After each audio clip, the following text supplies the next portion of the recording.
Hi, Lucy here. This video is one in a series of interviews in which I'm covering different therapies, delving into questions that will help you discover which might be the most effective solution for you with the challenge that you currently want to overcome. I'm a holistic coach helping others to maximize their health, their time, and their flow to reach peak performance.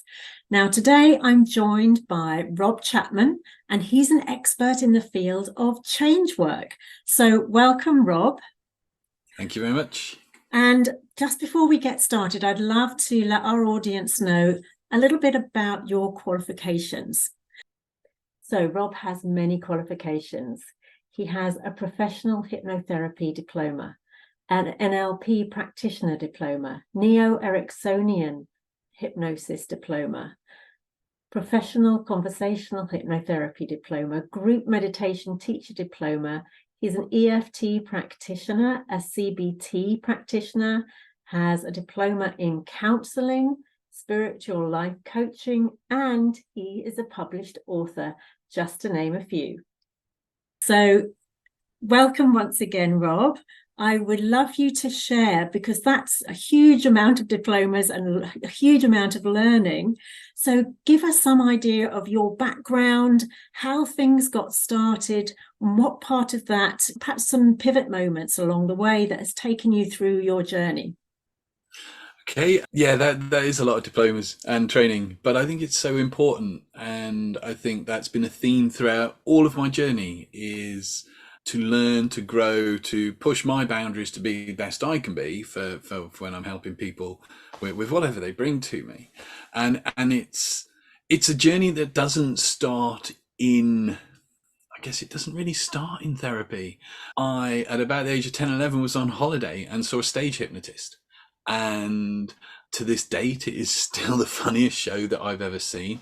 I have actually performed the exact same show myself, because again, if you're learning something, it's good to learn it from all angles. So like with the hypnosis, I didn't want to just learn how to do the therapy. I wanted to be able to do all of it, because then I have a better grounded idea of what I'm doing.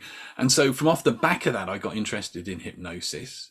From there, there were a few moments at school which, possibly shouldn't have happened, that were involving teachers and things, but that's a different story. But that kept me interested, weirdly, and throughout that I was interested in psychology. It's about the same time my own spiritual journey started, and I started exploring different spiritualities, and that's been the backbone and the spine of what I've done. After I had a bit of a wobble, well, a big wobble actually. I did that thing, and I think we've all done it at some time, where we think people that are older and have been involved in stuff for longer than we have should be these enlightened, wise, guru type people, and we put them up here, completely off camera, and we put them up there, and it's very easy when we're young, and then they do something which we think is terrible. They're human, and they mess up, and. But because for me in that situation, I invested a lot of myself into that. It was a group thing that it really pulled the rug out from underneath my carpet. I literally, the foundation of which I was standing on was just completely gone. And that then led to a time of kind of, I guess, depression and anxiety, which then led into curiosity and looking. I was not rescued, but I was really helped by a vicar, actually, who I wasn't a churchy person, but he'd just said the door's always open if you're in a bad place. And I was in a bad place and the door's open. And so I think when those doors open, no matter what it is in life, it's good to step through them, whether it's to get help or whether it's an opportunity. And there was an opportunity to get help, so win-win. And from that, I kind of found my spiritual steps again. And I was working with children with very extreme behavioral problems. They're kind of one step from getting locked up, bless them. And that was interesting. And during that time, I got introduced to counselling, both as something that was available for the staff, but we did an introduction to counselling, and I loved it. And I especially fell in love with the ideas of Carl Rogers in regards to how we relate and how group dynamics work and everything. I found it absolutely fascinating. Forward on from that, I'd started running, I got involved with the Order of Bards, Ovates and Druids and started studying Celtic spirituality and Druidry, which opened up an amazing chapter in life where I ended up running workshops in Europe and retreats in Europe and over here. And it was crazy time, but it was great. None of it was planned, which was the beauty of it. It was all very organic. But as I started running retreats and taking people on journeys, you want to make sure you can hold those people and look after them. And because I'd already done the counselling introduction, I decided to go and do the diploma, not necessarily to become a counsellor, but to be able to hold people in that space. So if stuff came up for them, I knew how to deal with it to the best that I could. So that's when I did the counselling skills and then the counselling diploma. And obviously, it always amuses me. During that time, obviously, you spend a lot of time looking at yourself, looking at your own inner world. And so at the end of that time, it took about 5 years all in all, I became a magician and started performing. And I stopped doing the retreats and took a step back from that, because after I was getting on for about 10 years all in all of doing it, where I just you give, and it's very easy doing what we do to keep giving. And we were chatting about it just before we started about you need that time where you refresh, where you recoup, where you feed your own soul, otherwise you burn out. And I was getting close to that, so I noticed that, stopped that, and became a magician. Spent 20 years performing festivals and weddings and all sorts. It was a great time, but still doing hypnosis. And then one of the big pivotal times was a 6-hour car journey in a very cold, wet February, where I'd travelled 6 hours up north to go and do a 30-minute show, to then travel 6 hours back again. And, you don't do that journey for half an hour unless obviously the money side of it was worth doing. But 6 hours gives you a lot of time to think. And on the way back, I was just like, what am I doing? I'm spending all my time in a car. And it's lovely. It's great. It's a wonderful way of life when you're there and bringing smiles to people's faces and making a difference, lifting them. But something in me just went, I don't want to be doing all that mileage. I mean, environmentally, it's not good either. So what do I do? And if you've been a performer, anyone that's been a performer knows that it's not impossible, certainly in the UK, to actually get back into proper work after a period of time, because no one takes you seriously. So it's, what skills have I got? Well, there was counselling, there was hypnosis. And I thought, what else can you do with hypnosis? And that led me, I went and had some marvellous mentoring with a chap called Jonathan Chase down in Devon. At one point was one of our top kind of stage hypnotists, but also does the therapeutic side. And I've always thought there, actually, he really is very good. And I could have literally walked down with him, shook his hand at the doorstep. He could have put me into trance and just kept me in a cupboard and told me I'd had a good time that week. And I wouldn't have known any different. So I went down to see him. And at that point, I got introduced to the whole world of not just hypnosis, but coaching, Changework, NLP. And he very much helped me focus in on what mattered. And he made a point that at the time I was a bit, when someone says something and deep in your soul, it's true. But I guess the ego goes, no, you're not right. That's not right. And he turned around and he said, you're not really a performer. And after almost 20 years of doing performance, that was quite a shock, really. Oh, yeah. Psychoanalysis test things, personality tests, whatever it was. And he said, you love the fact that what you do makes a difference for people. He said, but as a performer, give it a week, they're involved in life again. And, that buzz they got, that enjoyment's gone. He said, but if you could find a way of working with people where the conversations, the time you spend with them stays with them and changes their life for the better for the rest of their lives, that's what will make your soul sing. And the performer in me is like, no, shut up, you don't know what you're talking about. and a part of me is going, yes, because it made my soul sing. Absolutely. And, So can I say that really does bring us on to our subject today, which is a word that you mentioned in there, which was change work. And it was something that I hadn't heard of before, but this is what you now do and what you're going to be speaking to our audience on today, from all of that magical stuff, literally, that you've been doing over those few years. So can you give us more idea, first of all, what change work is? Is it the same for every practitioner? Just give us some basics there, Rob. Okay, change work does differ. At the heart of it, it's the combination of, rather than sticking to just one modality, it's a combination of hypnosis, NLP, things like EFT, things that tend to cause rapid change in somebody's lives. We're stuck in this mode and this modality and it's two things that I guess I struggle with a bit. We're stuck in the modality that change takes a long time and that you have to suffer to get through it. Both things, if you believe, will be your experience. And so change work is about working. Our emotions follow our thoughts. Our mind and what we tell ourselves about the world is our reality. And change work works within that framework to focus on the limiting beliefs, the ideas, the habits, the practices that hold us back. And then, I mean, for me, change work is a kind of magic, because you can have a conversation with somebody. I remember last year we had this wonderful day festival in the town where I live that I'm involved in, and on the day that they were prepping for it, the day before the event, my partner came down and said, "Oh, there's a lady up there. She loves wild swimming, but she's terrified of fish." And it's like, yeah, and it's kind of, how's that work? And it's like, she goes and she really wants to enjoy it, but then she doesn't spend as much time in the water. Like, can you go and have a word with her? Now, my partner fee meant go and chat to her and arrange an appointment. I went up and had a chat with her for about 10 minutes. The next day I get a message from her: "I love this swimming. I've not even thought about the fish. I don't care. This is great. Thank you." Oh. That is a kind of magic. That really is. It's changing. It's change work. It's changing our experience of reality to make our lives better. I don't think you get change work purists. I think most change work people go, it's whatever's going to get you where you want to be. Right. Yeah.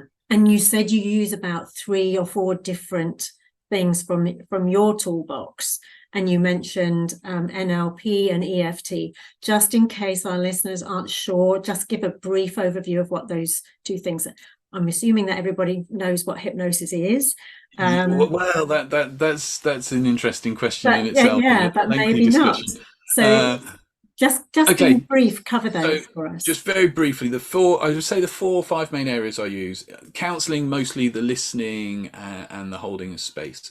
Hypnosis is, at its very simplest, getting people to focus inside and work with their inner world to change how they represent it on the inside, which then changes how we experience it on the outside. NLP, neuro-linguistic programming, has quite a lot of its origin in those first few things I've spoken about, and it models the best ways of working. And I think there's a lot of high claims with NLP, but the very essence of what its principles are really powerful modes for transformation. And EFT is better known as tapping, which is where you're tapping to release and again cause change. And again, it is something where we get quite rapid change. I also bring in again, it's whatever. I've done some quite strange things to help people get that change. I was at a festival once and told a girl where she was standing, if she was really confident and no confidence, had a job interview coming up, I said, if you were a really confident person, where would you be in this field?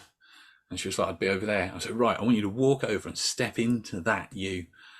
And she walked over and she's like this, head down, looking really like the weight of the world's on her shoulders. She got into that spot. She stood up like this. I went running over because in all fairness, she'd walked a lot further than I thought she would.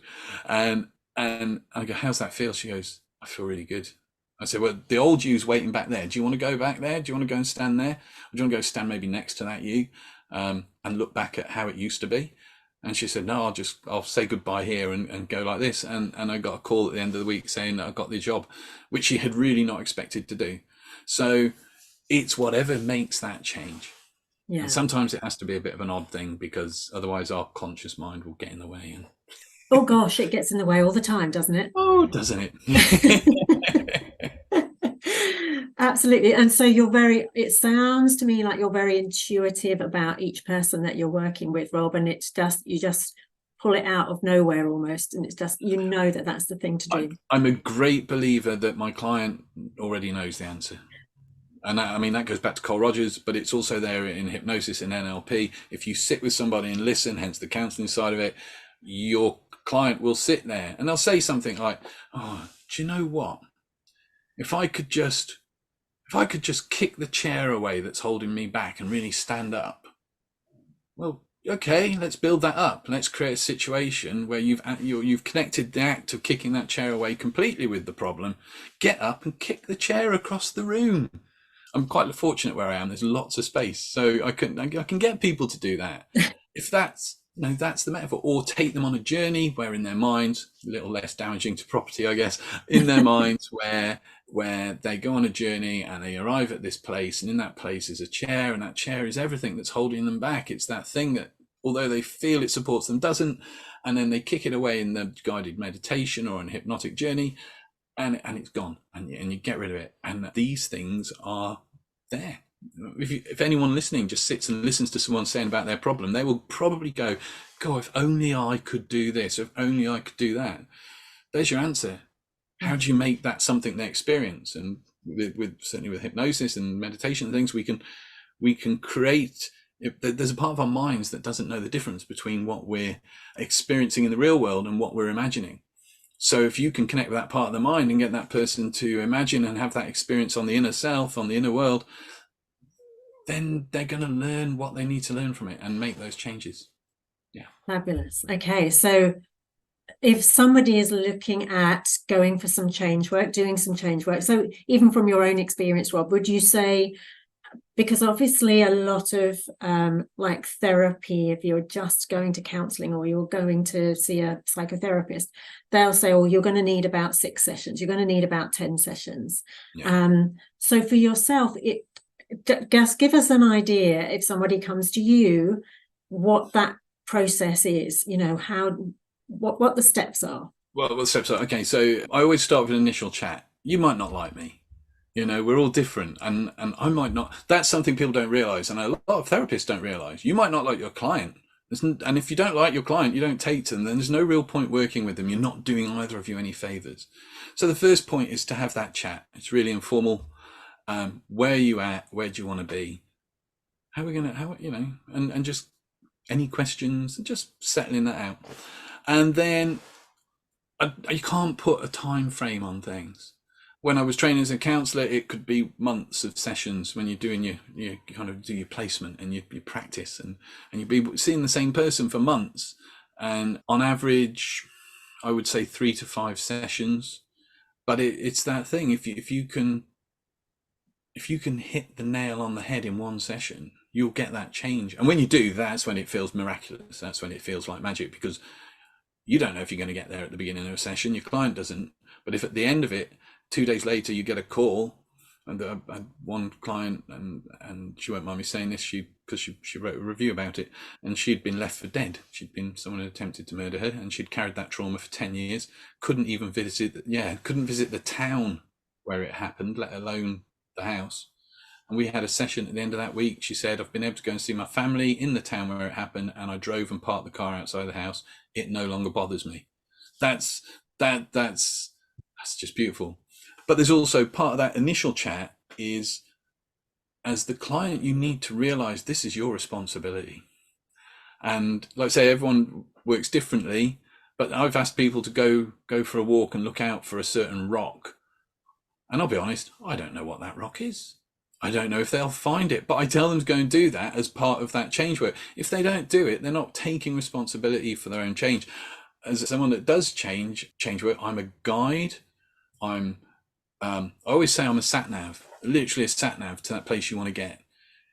If you want to get there, follow the instructions to the best of your ability. If I ask you to do something, do it to the best of your ability, and we will get there. You will get there.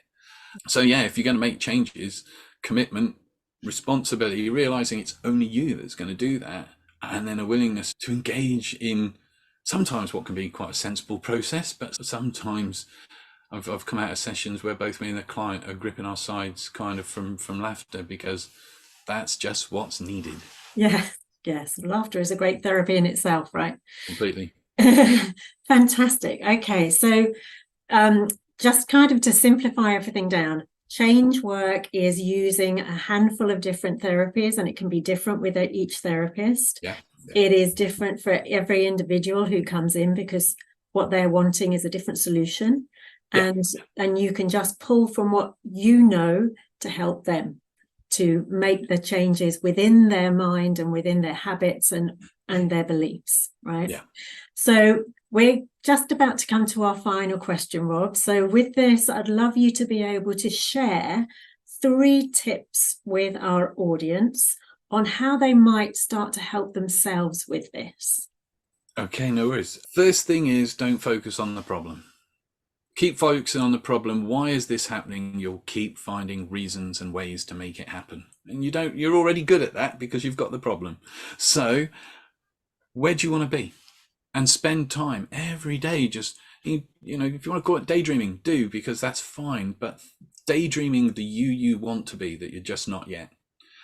Daydream it. See where you want to be. Focusing on things like, well, when I've put this anxiety down, what difference does that make? Who's that person I become when I'm stress-free? And start focusing on those things rather than on, oh, I've got this thing. And don't own it, especially anxiety. Don't say it's my anxiety, I have anxiety. You're experiencing a natural human emotion. We all do it. It's no one's personal domain. Don't own it. It's not a badge. So focus on where you want to be, not the problem. Secondly, what can you do now? Because actually, sometimes just by focusing on the solution and working our way back, we can find our own way out of it. And if after spending a bit of time doing that, you're still not moving forward with it, then that's the time to go, okay, who is out there? And that's just maturity. I've done everything I can do. Who is out there that can help me, because it's going to be you that does it, help me make that change I want to make? So yeah, those three steps. Fantastic. Yeah, it's okay to ask for help. It's the best thing. It's the best thing. Yeah, just allow yourself to be helped, because some people are like, oh, I ought to be able to, or I should be able to sort this out for myself. It's like, it's okay if you can't. Try it. Sometimes we can't, especially if it's an unconscious problem. If it was a conscious problem, you'd solve it, because we're really good at that. If you've got all the pieces of the puzzle, but if one of those pieces is hidden in your unconscious mind somewhere, you can keep searching and spend a lifetime trying to sort it out. You're not going to get there. Yeah.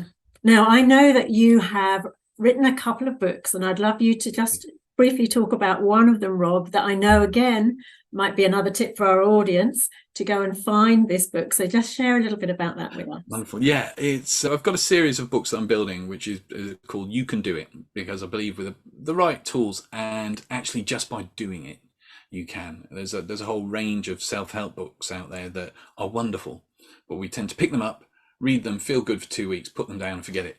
And actually, any one of those books will change your life if you do the stuff and keep doing it even when it starts getting better. So the latest one I've done is You Can Do It, Overcome Anxiety. And it's a mix of hypnotic techniques, NLP techniques, meditation techniques, just ways of rethinking stuff, ways of reframing and looking stuff. And it's rather than being like this, where because I hate books where you get in it and you read through 101 case examples telling you how wonderful it is, and then the last chapter shares the technique. So there's none of that. It's straight in, a few definitions, and then straight into techniques and methods that will help you take control of your thinking and overcome your anxiety. And it's stuff I've used for myself, not just with my clients. So I know it works. And where can our audience find that book? That's available via my website. There's www.makelifebetter.org.uk, and there's a thing that says shop, and it's an option in there. Or you can get it on Amazon, just Rob Chapman. You Can Do It, Overcome Anxiety. Fantastic. And just so that you know, all of the links to Rob's pages, and if we want to link with him on social media as well, will be below this video in the description box. Thank you so much for your time, Rob, and your experience, and just sharing your love with everybody here. Remember now to hit that subscribe button so that you are one of the first to know about the next holistic therapy interviews. And as I say, all the links will be below here. I thank you for your time, your energy, and your attention, and have the most awesome day. Thank you. Bye-bye.